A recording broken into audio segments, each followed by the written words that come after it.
홍준표 시장님이 네. 개인 자체는, 그러니까 정치인 개인 자체는 싫어하시는 분들도 많지만은 개인이 프리미엄에 가지고 있는 전 정치 대권 후보라고 생각하거든요. 왜냐하면 오랫동안 대권에 도전하시기도 했고, 또 이제 홍준표 하면은 홍준표를 대표하는 브랜드가 홍카콜라 아닙니까? 홍카콜라 그렇죠. 시원하다. 네. 못할 말 할 말 다 한다. 네. 그리고 그게 또 대내가 보면은 사실 맞는 말인 경우가 많아요. 그러다 보니까 사실 좀 시원한 그런 이미지가 있고, 그리고 남의 눈치 안 보고 다 깐다. 요런 뭔가 좀 이단아 같은 이미지, 좀 쿨한 이미지가 있지 않습니까? 네. 근데 저는 왜 굳이 이제 대통령의 국정 지지율이라든가 지금 정부의 뭐 성공에 대해서 집착을 하셔서 홍준표 시장님이 가지고 계시는 그 브랜드를 깎아먹고 있는지 솔직히 저는 정말 모르겠습니다. 홍준표 시장님이 가지고 있는 그 브랜드를 깎아먹는 게 아닌가 싶고요. 페이스북 글을 좀 살펴볼게요. 네. 페이스북 글에 보면은 과거에 이제 본인이 이제 2017년 대선에 나왔을 때 뭐 지지율 조사해 보면 7% 8% 나왔다. 실질 투표해 보니까 24% 나오지 않았냐. 그래서 이 지지 조사라고 하는 거는 사실상 믿을 게 못 된다, 이런 이야기를 하셨는데, 그때 여러 가지 배경을 좀 놓고 볼 게 있습니다. 사실 과거에 보니까 지지율 조사가 그 과거에 한 달 전에, 그러니까 대선 한 달 전, 두 달 전에는 워낙 이제 문재인 대통령이 그때 압도적으로 이제 대세였기 때문에 홍준표 그 시장님의 지지율이 7% 8%밖에 안 나온 거 맞는데, 한 달 사이에 토론회도 하고 그리고 공식 선거운동이 시작되고 나면서 차츰차츰 올라서 20% 중반대 정도의 여론조사도 많이 나왔거든요. 오, 네. 그렇다고 하면 여론조사 적중한 거죠. 그렇죠. 초반에는 정말 힘이 안 붙은 거죠. 왜냐하면 그때는 박근혜 대통령 탄핵되고 얼마 안 됐지 않습니까? 그리고 네. 홍준표 그 당시 이제 경남지사를 과연 이제 대통령 후보로 세우는 게 괜찮을까? 홍준표 시장 그때까지만 해도 사실은 조금 이렇게 불안불안한 이미지가 있었단 말입니다. 근데 그런 것들이 많이 사실 없어지니까 홍준표 대표 뭐 말 시원시원하고 괜찮네 해서 사실 이제 그렇게까지 갈 수 있었던 거지, 뭐 여론조사 결과가 잘못됐다고 하면 그 선거 결과 직전에도 7% 8% 나왔어야죠. 네. 그리고 그때 이후하고 지금 좀 많이 다른 게요. 작년인가 재작년에 지금 정치 여론조사 기준이 굉장히 상향됐습니다. 그래서 과거 같은 경우는 정말 뭐 전화기 한 대만 놓고 할 수 있었던 게 여론조사 사업이었었는데, 네. 지금은 뭐 연구원도 필요하고요. 그 연구원이 뭐 단순히 이제 그냥 뭐 연구만 하는 사람이 아니고 뭐 사회조사 분석을 할 수 있는 여러 자격이나 자격증도 갖춰야 되고, 상설 사무실도 있어야 되고, 상설 직원도 몇 명 이상 고용을 해야 되고, 네. 이런 기준들이 다 생겼단 말입니다. 그래서 정말 조금 약간 날조식으로 했었던 그런 중소 규모에 있는 그런 그 여론조사 업체는 다 많이 사라졌다라고 보여지고요. 네. 지금은 이제 좀 굉장히 신뢰도가 높고 이런 이야기 하셨잖아요.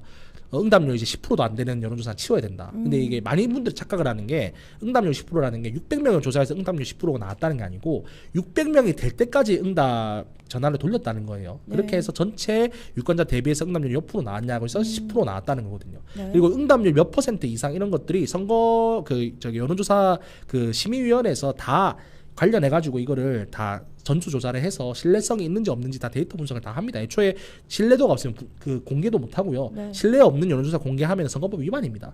그게 그렇죠. 사실 이제 이 국정 지지율이 전 틀렸다라고 보지는 않아요. 네. 그래서 사실 홍준표 시장님이 말씀하시는 게 크게 큰 의미는 없다. 이 지지율 조사가 크게 맞게 나온 것 같다, 이런 생각이 들고요.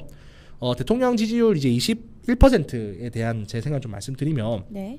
보편적으로 이제 정치평론가들이 이야기하는 게 국정 지지율 10%대 들어가면은 탄핵 이야기가 나와도 역풍이 안 온다, 이런 이야기를 많이 하거든요. 네. 실제로 이제 과거 이명박 정부, 박근혜 정부, 노무현 정부 다 그랬어요. 네네. 근데 지금 이제 21%, 10%대 진입할랑말랑 하고 있는 그런 상태잖아요. 네네. 근데 이제 문제는 이때 여론조사 나오고 기후에 악재가 더 많이 터졌어요. 훈련병 사망 사건이 지금 반영이 안 됐거든요. 근데 신원식 국방부 장관이 여기에 대해서 별다른 입장도 없어요. 대통령께서 아까 뭐 뒤에 가서 이야기하겠지만 대통령께서도 훈련병이 사망한 기간 중에 좀 부적절한 행보도 보이셨고, 북한에 지금 오물폭탄을 보내고 있는 상황이고, 그렇기 때문에 지금 낮은 국정 지지율로 정부가 이제 어떤 보복성 발언을 한다 해도 지금 주목성이 지금 낮아요. 네. 오물폭탄은 오고 있는데 정부 지지율이 안 오다 보니까 국방부에서 무슨 이야기해도 별로 언론에 주목을 안 해줘요. 그러다 보니까 지금 이걸 잘 대응하고 있는지 잘 안 대응하고 있는지를 알지 못하는 상황이고, 비슷하게 이제 UAE 대통령이 왔었을 때도 사실 이제 뭐 300억 달러에 뭐 해당하는 뭐 계약을 체결했다라고 하는데, 뭐 보도가 전체 개수 봤었을 때 뭐 MBC 한 건, MBC 다른 그 기사에 비해 가지고 딱 유튜브 편집돼서 올라오는 건 한 건, 두 건밖에 없더라고요. 다른 방송국도 다 마찬가지입니다. 네. 이렇게 주목도가 떨어지고 있기 때문에 지금 더 지지율이 악화율로 저는 그럴 거라고 생각하고요. 정부가 이제 북한이 이제 지금 정상국가가 아니잖아요. 네. 물론 이제 정확히 말하면 우리나라 법상으로는 북한이 나라가 아니죠. 이제 그쵸. 국제사회가 볼 때 정상국가가 아니잖아요. 그래서 대통령이 하지 말라고 하시는데 오폭탄을 안 던지겠습니까? 그래서 앞으로 좀 지지율이 악화될 만한 요인만 좀 많이 남은 것 같아서 좀 아쉽다. 네. 지금 오히려 악화될 만한 요인 많이 다 반영 안 됐다 이런 말씀드리고 싶고요. 그러니까 중요한 건 지금 민주당도 탄핵 관련해서 조심스럽게 이야기를 꺼내요. 이재명 대표 발로 이야기는 안 하고 있지만 뭐 탄핵할 수도 있다 이렇게는 이야기하셨지만 탄핵하겠다 이렇게는 안 했잖아요. 네. 근데 뭐 박찬대 원내대표나 아니면은 뭐 이제 22대 당선인들 같은 경우는 탄핵 이야기를 막 꺼내고 있어요. 그리고 조국 대표 같은 경우는 뭐 당선될 때부터 탄핵 이야기를 계속 하고 있고. 네. 근데 역풍이 이제 안 불어요.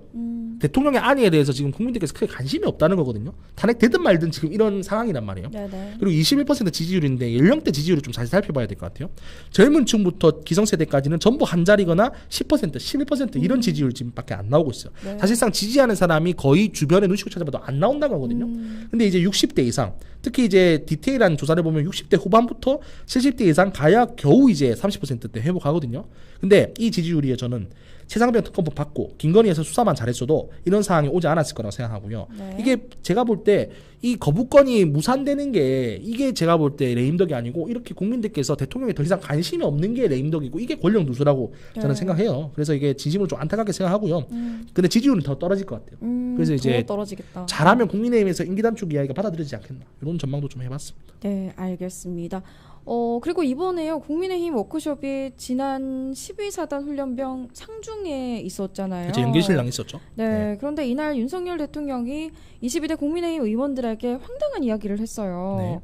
네, 축하주를 돌리면서 술을 줄여야 하는데 이런 발언과 함께 네. 오늘은 욕 좀 먹겠다 이런 발언을 하셔서요. 지금 논란이 되고 있습니다. 이 발언에 대해서 어떻게 생각하시나요? 뭐 욕 네. 드시겠다고 했으면 욕 드셔야죠. 뭐 이거는 뭐 사실은 아무리 좋게 보려고 해도 사실 볼 수가 없는. 그러니까 이게 제가 이렇게 유튜브 영상을 올리면 많은 분들이 그 굉장히 제가 친야당스러운 논평을 많이 하는 사람처럼 이렇게 댓글에 많이 작성을 하세요. 네네네. 친야당 좋아하시는 분들이 막 응원 댓글도 남기고 하거든요. 근데 저는 그렇게 친야당 아닙니다. 저는 최대한 중립적으로 보려고 하는데 네. 제가 참 국정 지지율을 봐도 아니면 대통령실에서 지금 대통령을 보좌하는 모습 봐도 그냥 안타깝습니다. 그러니까 안타까운 마음을 지금 계속 말씀드리고 있는 거고요.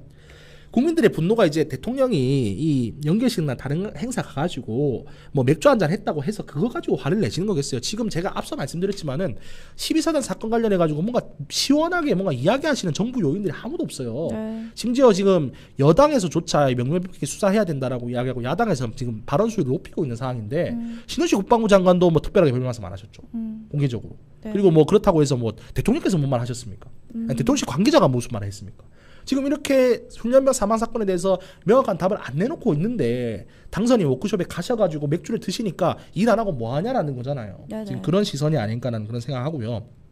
그리고 그걸 그렇게 못 하실 것 같다 하면은 그냥 그 자리에 가서 자중하셨어야 된다. 가만히 있었어야 참 됐다. 즐거운 자리인데 네. 그럼에도 그래도. 불구하고 이제 훈련병이 돌아가셔서 네. 참 마음이 안 좋고 오늘 그냥 좀 이렇게 좀 조용조용하게 그냥 가서 그냥 뭐 내 생각 이렇다. 그럼 뭐 축하드린다. 다만 근데 상황이 이래서 축하드리기 좀 어려울 것 같다. 이렇게 말씀을 하시던가. 네. 그렇게 둘 중에 하나만 하셨어도 저는 괜찮다고 생각하거든요.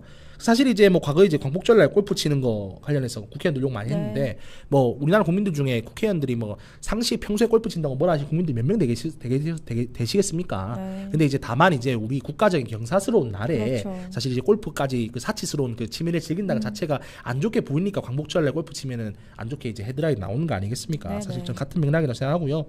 즐겁지만 자중하셔야 된다. 그 한마디 하셨어야 된다 생각하고요. 네. 그리고 만약에 지금 이게 대통령실에서 이런 내용이나 이런 비판을 예상 못했었다라고 하면은 대통령 보좌를 정말 잘못하고 있는 거다. 대통령실 관계자들께서 대통령께 직원 한마디도 못하고 있는 거고 네네. 아니면 정무적인 판단이 전혀 안 되고 있는 거다라는 그런 생각이 좀 듭니다. 좀 안타까운데 어쨌든 지지율은 좀 하락세긴 하겠지만 좀 더 살펴봐야 될 것 같다. 근데 대통령실 관계자들이 대통령께 조금 더 직언을 드리고 좀 바른 말씀을 좀 드려야 되지 않나 생각하고 있습니다. 네, 알겠습니다.